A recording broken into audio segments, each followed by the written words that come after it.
Prezidaantiin Ameerikaa John F. Kennedy kan jedhamu kootii kana lafa kaa'ee ture yeroo dura. Kootiin isaa maal jedha? Jechiin isaa ask not what your country can do for you. Ask what you can do for your country. Asirratti naanis dhaamsa gabaabaa dabarsuuf yaadaan dabarsuuf maali? Ask not what your family can do for you. Ask what you can do for your family. Maatiin kee maal naa godhe? Maatiin koo maal naa godhe ittiin gaafatini an maatii kootiif maaliin godhe jee.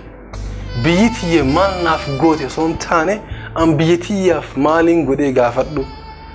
Community naan keessa jiraadhu, gandi naan keessa galu maal naaf godhe osoo hin taane ani jireenya kiyya keessatti gumaacha maaliin community kiyyaaf ganda kiyyaaf gumaacha godhe.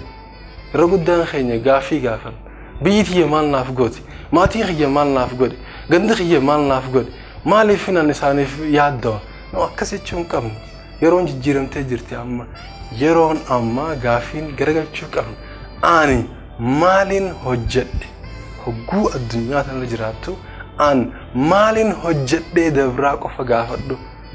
Maaliin fudhadhaa osoo hin taane maaliin dabarsee deema. Nuti kan dhufneef addunyaa kanarra waa fudhatuuf osoo hin taane waa kennuuf. Maali ati wanni hawaasa keetiif gumaacha gootu? Maali ati wanni maatii keetiif gumaacha gootu? Maali xiqqaatu biyya keetiif wanni gumaacha gootu? Jijjiirama deemaa jiru kana keessatti atis qooda fudhadhu. Gumaacha takka dhaamsa takka kaaya addunyaa kanarra. Galatooma.